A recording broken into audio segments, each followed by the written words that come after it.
Evangelho segundo Lucas, no capítulo 9, de 57 a 62, o texto nos diz assim: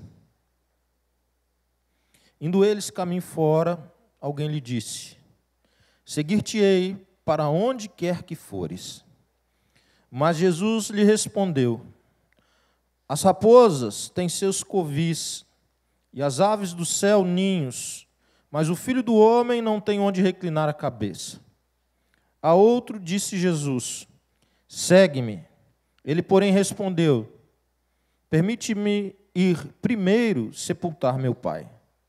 Mas Jesus insistiu: Deixa aos mortos sepultar os seus próprios mortos. Tu, porém, vai e prega o reino de Deus. Outro lhe disse: Seguir-te-ei, Senhor, mas deixa-me primeiro despedir-me dos de casa. Mas Jesus lhe replicou: Ninguém que, tendo posto a mão no arado, olha para trás, é apto para o reino de Deus. Amém. Hoje eu quero compartilhar com vocês, com base nesse texto, sobre alguns níveis de compromisso com Deus. Esse é um texto daqueles de colocar pulga atrás da nossa orelha, pelo menos da minha. Porque eu duvido muito que se eu tivesse contato com alguém que tivesse um comportamento semelhante a dessas três pessoas, nesse texto aparecem três pessoas e elas têm um encontro com Jesus. Duas delas se oferecem para andar com Jesus, para seguirem a Jesus. E uma Jesus convida para estar com ele. E eu não me vejo, em nenhuma dessas circunstâncias, tendo um discurso sequer parecido com o discurso de Jesus. Eu ficaria tão feliz, eu ficaria tão assim, celebrando a iniciativa da pessoa em querer seguir a Jesus, e eu não sei como que Jesus é capaz de, assim, logo de cara, já colocar as questões desse jeito. E aí eu começo, como eu não tenho nenhuma dúvida que Jesus está certo e que o errado sou eu, essa é a única certeza que eu tenho, eu fico pensando, portanto, se nós não nos distanciamos tanto ou demais daquilo que é ensino de Jesus. Porque talvez o meu pensamento, ou a minha dificuldade aqui, pudesse ser a sua. Eu não sei, eu não consigo ver. Muitos de nós aqui tendo uma reação semelhante à que Jesus teve, se fosse procurado, se tivesse contato com essas mesmas pessoas em ocasião semelhante. Então, a pulga que fica atrás da orelha é: o que está acontecendo comigo, com a igreja, que nós começamos a achar normal ter reações e posturas e comportamentos que nós não encontramos em Jesus. E como eu espero que você também entenda que o certo é Jesus, antes de qualquer reflexão, a gente parte dessa verdade, a gente parte dessa premissa, que nós possamos, então, juntos avaliar a nossa própria vida e os nossos pensamentos a respeito do chamado de Deus, a partir do que Jesus pode nos ensinar aqui. Porque nesse trecho que nós lemos, Jesus descreve 3 episódios em que a questão do chamado para andar com Jesus é o foco. Sobre isso que trata.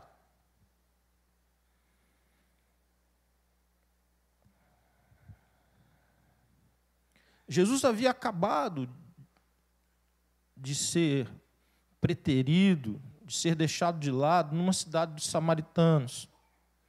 Os samaritanos, Jesus vinha com os discípulos e tenta pouso numa cidade dos samaritanos e o pouso é negado.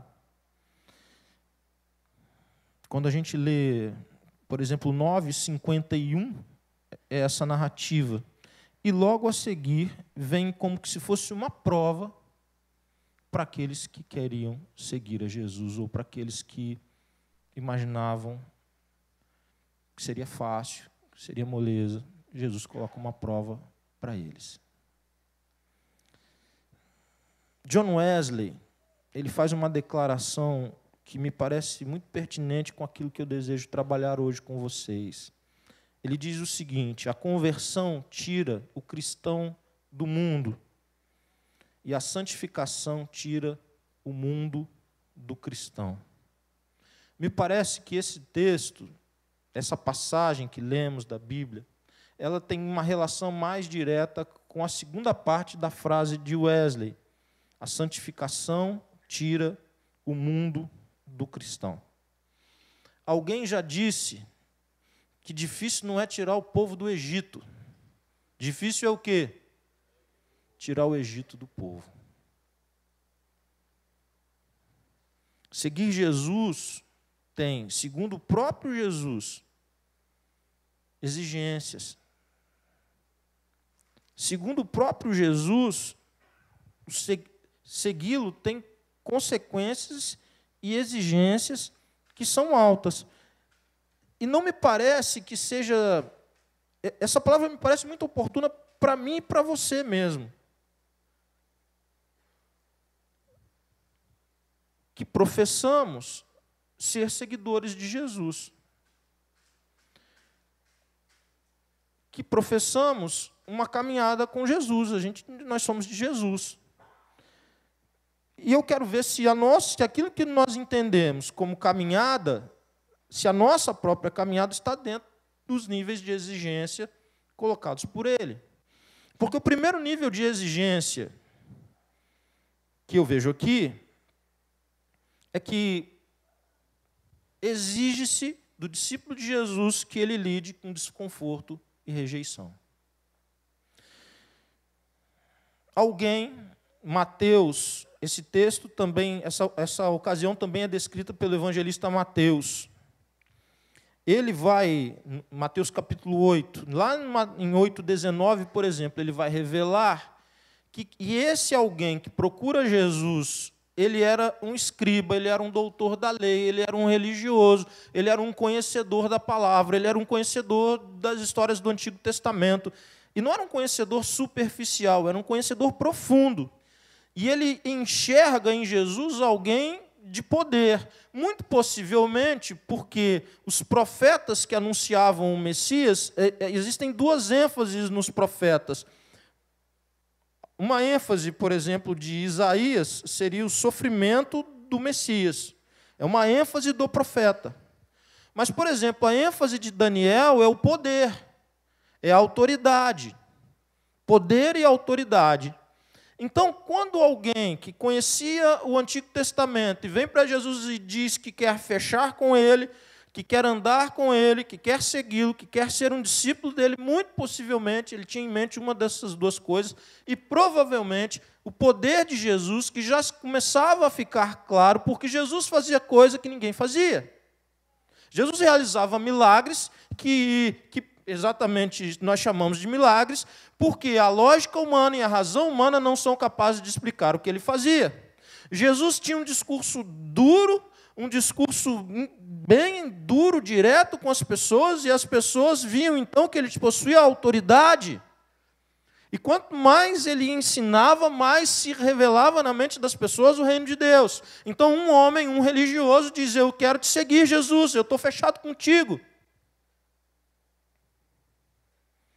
E aí Jesus responde: as raposas têm covis, as aves do céu ninhos, em algumas versões até poleiros. Talvez a palavra poleiro indique até melhor, mas o filho do homem não tem onde reclinar a cabeça. O que ele está dizendo para aquele homem? Olha, fera, deixa eu te explicar uma coisa. Eu não sei por que tu tem que andar comigo. Quer dizer, Jesus sabia, eu é que não sei, mas Jesus sabia. Mas Jesus já começa a estabelecer uma coisa com ele. Até os animais têm um nível de proteção, uma proteção que a família dá, que a casa dá, tem abrigos que eu não possuo e não estou te prometendo. Você quer andar comigo nessas condições. Quando fala aqui de raposa, ela entra no buraco, na toca, ou do poleiro para a ave, está falando de quê? Está falando de uma estrutura que traz mais conforto e segurança, sobretudo nos momentos mais difíceis. Abrigo. Abrigo. E ele falando dele mesmo, uma expressão que ele gostava de usar, o filho do homem não tem onde reclinar a cabeça. Ele não está falando de pobreza aqui, não tem nenhuma cama, um colchão bonito, não é disso. Ele está falando da instabilidade do que é a proposta do estilo de vida que se deve ter. Quem busca o que Jesus buscava não vai ter uma estrutura tão grande de aparato e proteção. Porque o que ele buscava impunha o quê? Riscos. E a proposta para quem é discípulo dele é que assuma isso para a sua vida. Quem caminha com Jesus terá necessariamente, que correr riscos. Riscos, por exemplo, de ser rejeitado. Jesus acabara de ser rejeitado. Ele queria pouso numa cidade dos samaritanos, esse pouso foi negado. O chamado para a santificação, o chamado para o discipulado, o chamado para esse aperfeiçoamento do caráter, implica em nós entregarmos para o Senhor aquilo que normalmente nós entendemos que é a nossa segurança.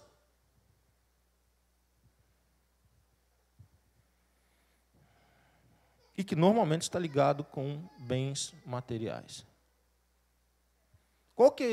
Não, porque eu estou com um pezinho de meia aqui, eu estou vendo uma situação. Por quê? Porque eu preciso estar seguro do futuro. Conquanto a Bíblia e o próprio Jesus alerte sobre o nosso dever de planejarmos as coisas, de não fazermos as coisas de qualquer jeito, dos riscos que tem em fazer as coisas mal planejadas, mas é até aqui, ponto, não é segurança. Porque para a vida do discípulo de Jesus, a única segurança é Jesus. E ele não está falando isso para esse homem e não falou para outros. Porque quando ele disse para os pescadores assim, olha, larga tudo aí, larga a mão desse negócio de ficar pescando aí, larga a mão da empresa de pesca que vocês têm e sigam-me. Ele está dizendo para os caras o seguinte, olha, fecha a empresa, filho. Fecha a empresa que eu tenho coisas maiores para vocês, mas aqui está tão seguro. Olha, essa é a profissão do nosso pai, essa foi a profissão do nosso avô, essa é a profissão, a gente conhece tudo aqui do Mar da Galileia, nós dominamos aqui, nós já temos credibilidade, todo mundo compra conosco, o pessoal gosta de vir comprar conosco, especialmente que aqui o peixe, eles pegam um peixe vivo aqui ainda, e eles levam para casa. Como é que fecha a empresa, Jesus? É isso aí, fecha a empresa, bora lá, siga-me. Às vezes nós entendemos assim que eles pararam uma pescaria assim de lazer, eles estavam de férias e assim já não estava tão bom o negócio, já estava ameaçando chuva e a previsão meteorológica era que ia entrar um vento sul, ia chover bastante, e Jesus, vem. Aí lá, fazer o quê, né? Não vai dar para pescar mesmo. E aí eles vão. Não é isso. O Senhor, a implicação de dizer sim ao chamado do Senhor é que você vai ter que rever qual é o ponto de segurança da sua vida. Quem de fato sustenta você, quem de fato te protege, quem de fato guia, quem de fato é a palavra final da sua vida. Não dá para seguir Jesus e dizer, olha, Jesus, o Senhor é formidável, o Senhor é fantástico, bacana pra caramba, tamo junto, beleza. Mas tem umas coisas aqui que eu resolvo do meu jeito. Não dá para ser assim. Não dá para andar com Jesus se de fato nosso interesse em Jesus é que Ele nos dê coisas nessa terra. Você fala, pastor, mas não tem nenhuma recompensazinha, não? Não é nada mesmo. Nadinha, nem um cafezinho, coisa assim, uma bala de troco. Não tem, filho. Aqui não tem. Porque o que ele oferece não pode ser medido por nenhuma medida material. Por exemplo, ele oferece paz. Como é que você mede paz? Ele oferece perdão que produz a paz. Ele oferece a companhia dele todos os dias com você.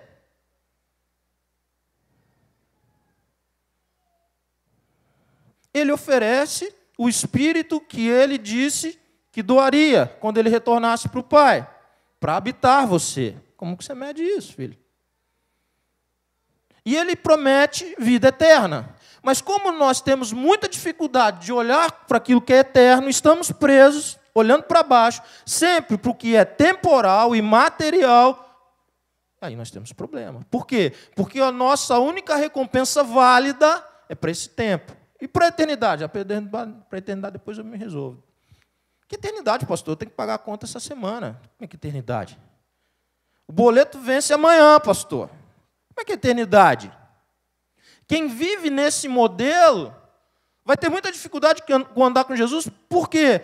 Porque esse modelo diz o seguinte, que você precisa ter um sentimento de segurança, uma ideia de segurança que te cobre no período desse tempo, desse conteúdo de existência, mas que simplesmente não tem nenhum valor eterno, e nem é capaz de produzir paz, muito menos perdão, muito menos acertar as suas contas com Deus. É impossível que qualquer conquista humana produza isso, porque isso é produzido pela conquista de Jesus na cruz do Calvário.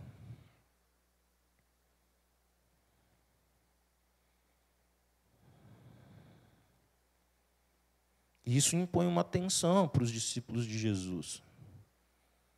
Isso impõe uma tensão para nós. Por que impõe uma tensão?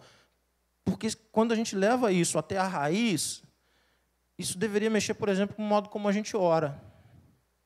O modo como a gente ora normalmente é: Senhor, Senhor Jesus, abençoa tal e tal coisa que eu estou fazendo, querendo ou planejando. Não é assim? Senhor, abençoa isso, abençoa aquilo. Aquilo já está acontecendo dentro de você. Ou você está sonhando com aquilo, você está planejando, você já está realizando, ou você já fez a burrada que não deveria ter feito, está pedindo misericórdia para Ele consertar o que você fez.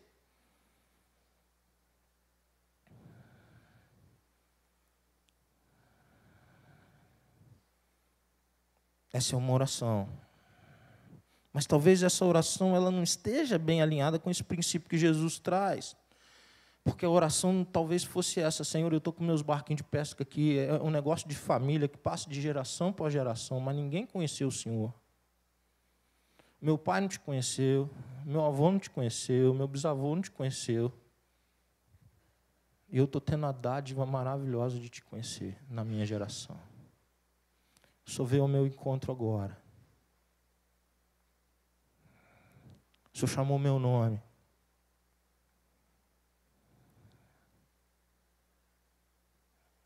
O que o Senhor quer com os meus barquinhos? O que o Senhor quer da minha família? Está aqui, tudo é teu. Está aqui a chave, está aqui o motor do barco, está tudo aqui.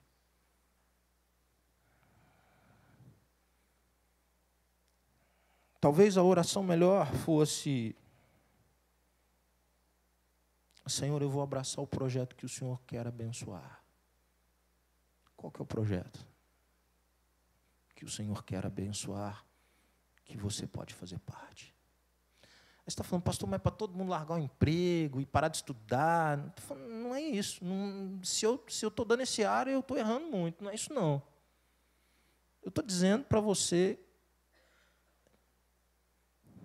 é que não dá para viver em compartimentos.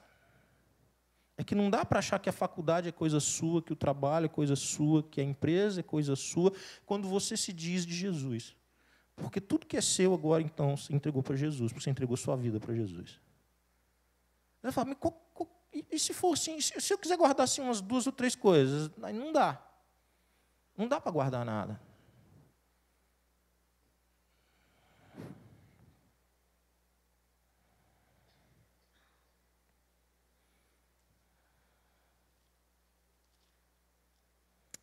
No Evangelho segundo Lucas, no capítulo 9, no versículo 23, que é um pouco antes do texto que lemos, tem uma passagem que é bastante conhecida. Dizia a todos: se alguém quer vir após mim, a si mesmo se negue, dia a dia, tome a sua cruz e siga-me. Fica meio sem jeito de pregar um negócio desse, né, irmãos, hoje? Como é que a gente vai encher a igreja? Como é que a gente vai conseguir dízimos e ofertas? Como é que a gente vai fazer tudo acontecer com um sermão desse? Não dá para pregar. É mais fácil pregar para as pessoas, Deus vai abençoar o que você está fazendo. Essa dificuldade é porque você ainda não consagrou bem para Deus. Quando você consagrar, vai estar tudo certo. E a gente fica aqui alimentando isso na vida das pessoas. E as pessoas vão vindo nisso. E elas vêm com que elemento motivador? Que elas vão ter uma bênção material agora que elas não teriam de outro jeito e Jesus vai dar para elas. Então, a perspectiva da eternidade, a perspectiva do perdão dos pecados, a perspectiva da paz e a perspectiva da renúncia está cada vez mais distante. É difícil para muitos pregadores hoje lerem um texto como esse e pregarem. E é difícil para muitas ovelhas ouvirem também. Assim como é difícil para os pregadores pregarem. Mas é o que Jesus tem para pregadores, pastores e ovelhas. Olha o que esse texto afirma, irmãos. Primeiro,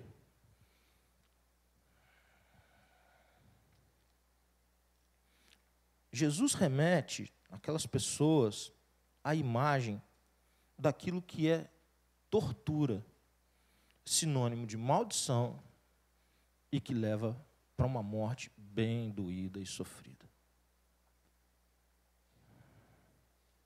Se alguém quer segui-lo, se alguém quer ir após ele, a si mesmo se negue. Negar o quê? Negar planos, negar sonhos, negar ter outras prioridades além de Jesus. Você tem alguma outra prioridade? Você tem alguma coisa que você queira mais que Jesus? Se você pudesse escolher uma coisa só, tem a ver com Jesus. O que você busca como realização tem a ver com Jesus? Não há nenhum impedimento que você possa ter N outras conquistas. Mas não é disso que eu estou falando. Eu estou falando qual que é a prioridade da sua vida. Porque para ser de Jesus, é preciso priorizar Jesus. E a forma como isso se revela, como isso se mostra. Como que eu mostro isso, pastor? Eu mostro isso aprendendo a abrir mão dos meus sonhos, abrir mão dos meus planos e começar a perguntar para Deus o que Ele tem para a minha vida. O texto que nós lemos de Lucas 9, de 57 a 62, lá no versículo 59, é o segundo personagem. E diferente do primeiro e do terceiro, não é ele que se oferece para Jesus. Não é ele. É Jesus que chama. A outro disse Jesus, segue-me. Ele, porém, respondeu, permite-me ir primeiro sepultar o meu pai. Mas Jesus insistiu, deixa os mortos o sepultar os seus próprios mortos. Tu, porém, vai e prega o reino de Deus. Ixi. Agora pegou, né? Pensa um cara insensível. Como é que o cara não quer deixar sepultar o pai, meu? É porque possivelmente o pai ainda não estava morto, gente. Essa é a primeira coisa que o texto transparece. A primeira coisa é que o pai estava vivo. Qual que é a ideia? Eu tenho que esperar o meu pai, eu preciso cuidar do meu pai. E isso é honrar o pai, e isso é digno, e isso é correto, e é mesmo. É uma boa coisa. É uma coisa correta. E na cultura daqueles dias, se ele fosse o primogênito, então ele tinha que dar conta de tudo, porque ele ia substituir o pai na liderança do clã. Nós não sabemos se era. Mas quando você olha esse texto, num primeiro momento, talvez você fique com a impressão que eles estão num velório. E Jesus fala, não, o quê? Vai enterrar que horas? 4 horas? 5? De jeito nenhum, vamos embora agora. Não quer ir, não perdeu. Não é isso não. Não que eu acho que, eu até questiono se Jesus não... Mas deixa isso para lá. Mas não era isso, o cara estava vivo. Pai vivo. E o sujeito falando, não, mas eu preciso cuidar do meu pai até o final da vida dele. Depois que eu honrar meu pai e tudo certinho, aí eu posso pensar em te honrar. Depois que eu servir bastante meu pai, eu posso pensar no projeto que você tem para mim. E o argumento, então, que a pessoa apresenta, que é um dever do filho cuidar do pai enquanto ele viver, ele precisava então resolver essas questões familiares, me ensina uma coisa: o argumento é bom, o argumento sensibiliza, o argumento emociona, o argumento evoca um valor que é bíblico, família. Só que despreza por completo a urgência da missão. É que tudo tem que acontecer primeiro, para depois eu me envolver com as coisas de Deus. Mesmo as coisas boas que você está envolvido, e essa é uma boa coisa para você se envolver, cuidar do seu pai. Uma coisa boa, uma coisa correta. Mas mesmo isso, mesmo as boas coisas, elas devem ter um caráter de urgência menor.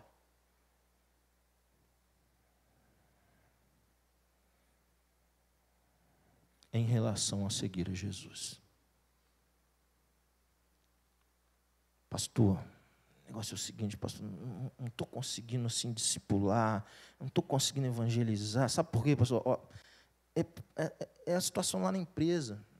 Estava uma crise miserável, e agora é que está começando a ter, e assim, está tendo uma situação assim, assada, mal passada, eu estou agarradaço, sabe assim, mas assim que melhorar, eu vou fazer tudo que eu não estou fazendo agora. Pastor, ó, sabe aquela situação assim, que eu larguei, né? Estava tão bem lá, eu estava servindo no ministério infantil, eu estava evangelizando meus vizinhos, assim, mas agora não está dando, pastor. Por que não está dando? Não está dando porque, a mulher ficou desempregada, né? Assim, agora está mais difícil.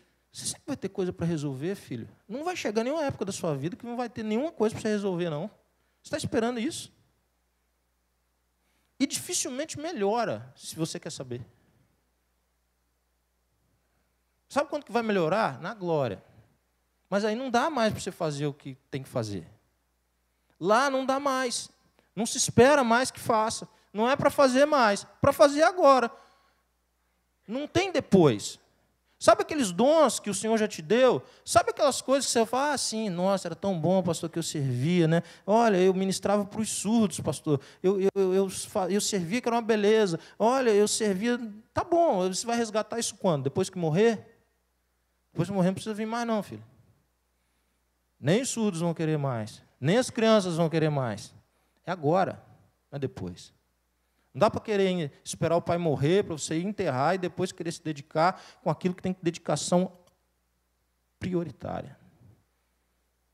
Primeira, que é seguir a Jesus com todas as suas consequências. Muitas pessoas se desviam nesse ponto. E às vezes se desviam saindo para a igreja, indo para a balada e se virando no alho, fica bem visível socialmente. E algumas pessoas se desviam e permanecem na igreja sentadas nos bancos, com os braços cruzados esperando outros fazerem. E elas não se envolvem mais. Por quê? Porque elas têm tanta coisa para fazer. E é tudo bom, é tudo correto, é de valor. Só que revela que Deus, que seguir a Jesus na sua raiz, não é prioridade. Mas que tipo de cristianismo é esse que a gente admite que o Salvador e Senhor das nossas vidas não é prioridade? Que tipo de cristianismo nós queremos pensar se de fato, com as nossas ações, nós estamos dizendo, oh, isso é mais importante, aquilo é mais importante, oh, se der um tempinho eu faço. Que tipo de servos somos nós que tem uma relação desse tipo com o Senhor? Que nós dizemos, Senhor, soa falso. Não sei se você consegue dormir em paz, se você está nessa condição. Não sei se você consegue botar a sua cabeça no travesseiro e dizer, beleza, Deus, que legal que eu estou nessa vida, assim, eu não me envolvo com nada, estou cumprindo uma tabela e tal, minha vida não tem fruto nenhum, mas eu sei que eu sou do Senhor, porque eu sou membro da Igreja Batista. Porque o texto revela exatamente o contrário. E avança para o outro diálogo. Qual que é o outro diálogo? 61 e 62. Outra vez aparece um candidato forte. Porque ele diz assim, seguir-te-ei, Senhor, mas deixa-me primeiro despedir-me dos de casa. Melhor do que esperar o pai ainda morrer para sepultar, né? Só ir despedir, quer dizer, já está bem mais vantajoso, né? Coisa mais rápida, coisa daquela choradeira, arruma a mala. a mãe faz uma comida gostosa para ele levar, aquela coisa toda. Olha a resposta de Jesus, gente. Isso aqui eu achei que estava mais fácil para esse. Olha o que Jesus vai responder para o sujeito. Ninguém que, tendo posto a mão no arado, olha para trás, é apto para o reino de Deus. Aí nós vamos precisar trazer de volta a imagem do homem com a mão no arado. Pense um ou dois animais à frente dele, e ele com as mãos ocupadas, porque ele está fofando a terra, preparando para o plantio. E ele vai levar aquilo longe, rompendo a terra, puxado pelo animal, e ele vai controlando tanto o seu instrumento de trabalho, quanto a direção e velocidade do animal. Você acha que dá tempo de trocar mensagem no WhatsApp, o cara que está com o serviço desse? Pensa bem. Você acha que o chefe dele ia falar, cuidado com esse negócio de mensagem na hora do serviço? Você acha que, sinceramente, dá tempo? As linhas ainda têm que sair certinha. O animal não pode vir para um lado, não pode vir para o outro, não. É uma certinha paralela com a outra. E debaixo de um sol quente, que você não faz ideia, mano. Você acha que alguém que se distrai fácil com outras coisas vai dar conta de cumprir essa missão? Você acha que esse tipo de trabalho é um trabalho que se faz, aí você conversa, e você fala da rodada, dos gols, e você conta assim do fio? Não dá para fazer, gente. A imagem que Jesus traz para ilustrar o que ele quer é de uma atenção absoluta, em que todos os sentidos da pessoa, e toda a força, e toda a energia, e toda a concentração está colocada para o cumprimento daquela missão.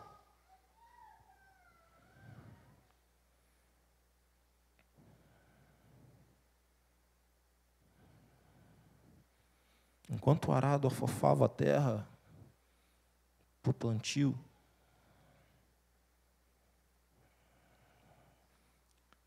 não dá para esse homem se distrair com coisas periféricas e ficar agarrado aos seus entretenimentos. Por quê? Porque o trabalho não sai. Simples assim. Porque dispersa energia, porque rouba a atenção, porque desvirtua, porque tira o foco. E se essa imagem não é a imagem da igreja desse tempo, irmãos? Se não é a imagem das nossas próprias vidas, se nós não cuidarmos de administrá-la corretamente e de termos como foco a palavra de Jesus. Se nós não passarmos a nossa vida a limpo, se nós não nos autoavaliarmos, se nós não nos examinarmos continuamente, nós seremos as pessoas que vão querer botar a mão no arado e ficar olhando para um lado e distraindo com uma coisa e parando, e o serviço não sai.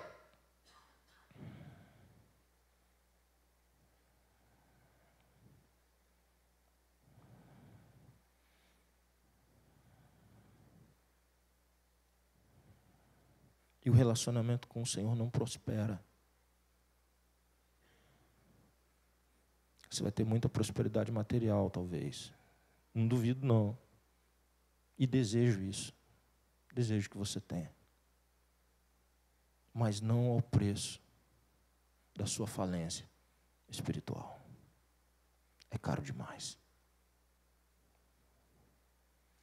Às vezes os crentes das antigas, tinha uma caixinha assim, com um monte de cartolininha dentro. Imagina uma caixinha assim, e uns cartõezinhos dentro. O negócio até difícil de explicar, né? Quase que tem que botar no Google para ver a imagem do que é. Ela era a famosa caixinha de promessa. E ali estavam escritos vários versículos da Bíblia. E a pessoa ia lá e tirava, assim, quase um horóscopo cristão, que a pessoa de manhã vai consultar, assim. Era uma coisa nesse nível, assim, para ver como é que é meu dia. Ela ia lá na caixinha de promessa, ela consultava os oráculos ali da caixinha de promessa. E, às vezes, saíam uns versículos mais ou menos assim. A pessoa pegava, às vezes era de manhã, às vezes a pessoa já fazia assim, antes de dormir, horário que dava, né? Assim, a pessoa lá, antes de dormir, puxavam assim, aí lá o versículo. esta noite pedirão a tua alma, que tens tu preparado? Ela voltava com aquilo assim, quase com... E ela queria pegar o outro. Vocês estão rindo, né?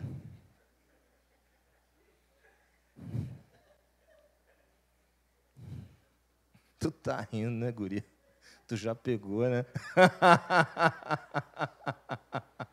Memória de infância que veio. A infância está sendo passada a limpo aqui. Fala, Deus, trata, Deus. E não era muito antigo, não é muito passado, não é ontem. Quero voltar, gente, trazer vocês de volta comigo. Qual promessa que você está querendo para a sua vida? Qual promessa que você quer que se cumpra na sua vida? Você vai ficar escolhendo na caixinha de promessa uma que seja a sua cara, que seja boa para o teu momento, que te alegre o coração e que te faça dormir em paz. Ou você quer a palavra que vem de Jesus, que é de renúncia, que é de entrega, que é de dedicação, que é de submissão, que é de tratá-lo como prioridade na sua vida. Você fala, pastor, mas tá difícil, pastor. Não tem nenhuma bênçãozinha assim, nada, seco assim, nenhuma coisinha para passar. Tem, mano. Tem. Jesus guardou o melhor vinho para o final, né? Eu vou tentar imitá-lo. Pensa a vida daqueles pescadores, para a gente ficar com a figura dos pescadores que eu usei desde o começo, quando o Senhor Jesus, para com esse negócio de pescar peixe, vamos pegar almas, homens que vai render mais. Nos dias de Jesus, mano, o filho era o que o pai era, que o avô tinha sido, e assim, aquela empresa familiar acontecia ali. E eles poderiam ter, se Jesus não fosse lá mudar a vida dos caras, tudo poderia continuar como tinha sido nas gerações anteriores. O tempo passava muito mais devagar do que passa hoje. As mudanças eram muito mais difíceis do que são hoje. Você fala, pastor, mas eles só ganharam assim quando eles foram para a glória, antes não teve nada assim para ganhar. Aí vai depender do teu ponto de vista. Se você julgar que tomar o vinho que Jesus fez com um milagre, que era água, e ver isso acontecer e tomar do vinho, é uma bênção, eles foram abençoados. Se você julgar que comer o pão que Jesus multiplicou é uma bênção, eles foram abençoados. Se você julgar que eles aprenderam com Jesus a orar, eles foram abençoados. Se você julgar ainda que eles viram e depois eles foram um instrumento de um movimento no mundo espiritual, quando eles viram o Senhor curar pessoas, expulsar demônios, ressuscitar mortos, e depois o Senhor confere a eles autoridade semelhante de mover no mundo espiritual, eles foram abençoados. Se você entender que fazer uma refeição com Jesus na intimidade que só os amigos têm, rir com Ele, ouvir as piadas que Jesus contava e as histórias que Ele contava, e fazer resenha longa com Jesus e com os amigos que se tornaram uma família, eles foram abençoados. Se você entender que ver Jesus ressuscitado face a face é uma bênção, eles foram abençoados. Se você entender que, a despeito de todos os erros e dificuldades deles, todos os pecados que cometeram e as burradas que fizeram, Jesus continuou confiando a eles a maior missão que foi confiada a homens,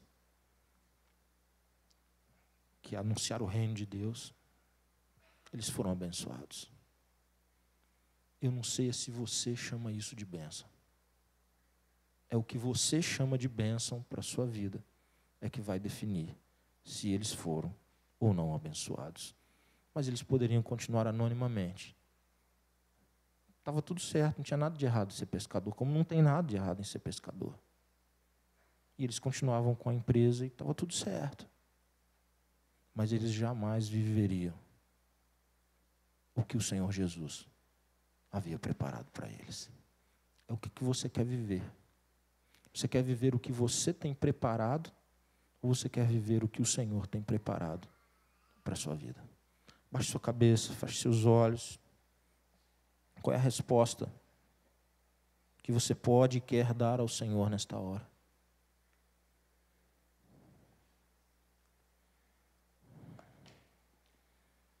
Qual é a resposta que você vai dar para Deus?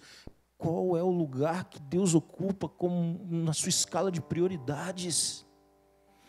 Como que a presença, o senhorio do Senhor se reflete na sua agenda semanal? Como que o senhorio do Senhor Jesus reflete no tempo que você cuida de outro, além que você não cuida dos seus próprios interesses, mas cuida dos interesses das pessoas que Deus tem colocado ao teu lado para você salgar e iluminar? Como que isso se reflete no teu planejamento de vida, no teu planejamento familiar? Como que isso se reflete no tempo que você separa para orar com os seus filhos, para estudar a lição da EBD com eles? Como que isso se reflete no teu projeto de vida? O que tu quer fazer com a tua profissão? O que tu quer fazer com o teu dinheiro? O que tu quer fazer com as tuas amizades? O que tu quer fazer com as bênçãos que Deus tem derramado sobre a sua vida? Você vai entregar tudo para Deus, vai dizer: Deus, eu não quero ser mais um desses que fica colocando um monte de coisa na frente, assim. Eu vou enterrar o pai, eu vou despedir da família, eu vou cuidar disso. Depois, amanhã, outra hora o Senhor passa. Outra hora, Deus, agora não, agora eu estou ocupado com as minhas coisas.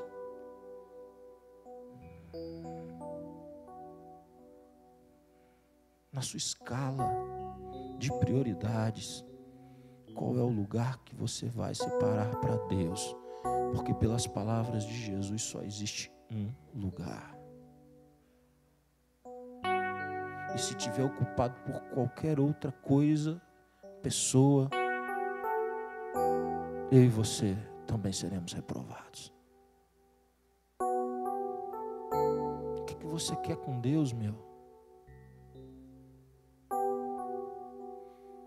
Você quer ter um boneco que você manipula e ele fica fazendo tua vontade aqui até o final da sua vida? Ele fica te dando todas as coisas que você quer? É isso que você quer como Deus da sua vida?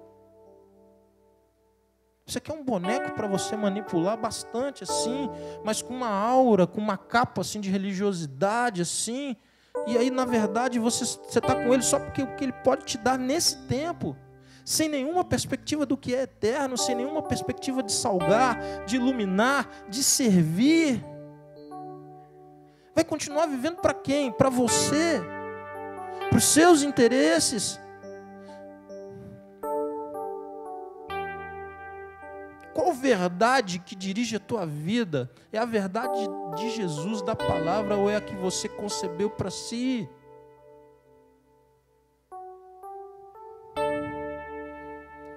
Se você consegue perceber que o Senhor te chama nessa noite para mudar essa história, para aperfeiçoar essa história, se o Senhor está trazendo renovo para você, se o Senhor está trazendo confronto, palavra dura para o seu coração, mas que te desperta do sono, eu quero orar por você. Eu quero orar pela sua vida. Eu quero louvar a Deus, porque o Senhor só corrige quem ama. Alguém nessa noite se sente chamado por Deus, renovado por Deus, encorajado por Deus, aflito porque percebeu que estava caminhando para caminhos de morte? Levante um dos seus braços, eu quero orar pela sua vida. Deus abençoe. Pode baixar seu braço. Deus abençoe lá atrás. Deus abençoe aqui na frente. Deus abençoe. Deus abençoe. Deus abençoe. Deus abençoe. Deus abençoe. Deus abençoe. Deus abençoe sua vida.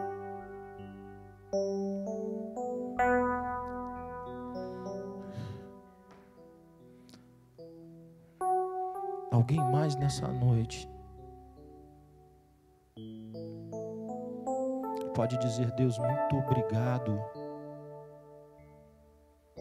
porque o Senhor me corrigiu e eu precisava disso. Alguém mais nessa noite? Deus abençoe lá atrás. Deus abençoe sua vida. Deus abençoe, querida. É bom ser corrigido por Deus, porque Deus nos trata com amor.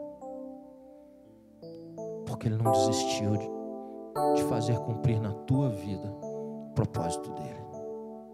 Tantos percalços, tantas dificuldades, tanto peso sendo carregado desnecessariamente. Mas o Senhor vem ao seu encontro mais uma vez. Glorificado seja o nome dEle. Senhor Deus, quero te louvar, te agradecer. Essa palavra do Senhor dura nessa noite.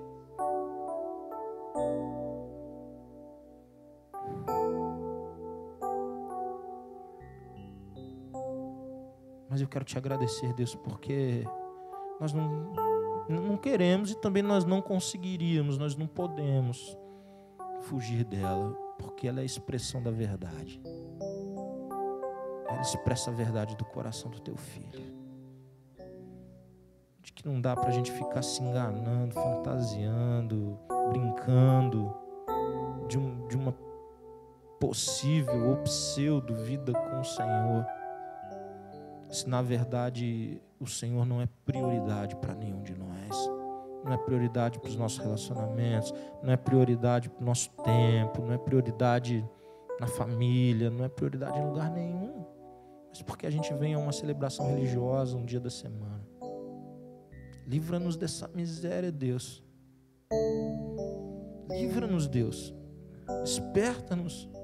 Faz-nos ter sede, fome de Ti, da Tua palavra. Que a essência, Deus, de andar contigo, que é ser guiado, cuidado, protegido, abençoado pelo Senhor. Que o Senhor seja de fato a nossa segurança, Deus. Que ao Senhor confiamos a segurança dos nossos filhos e netos.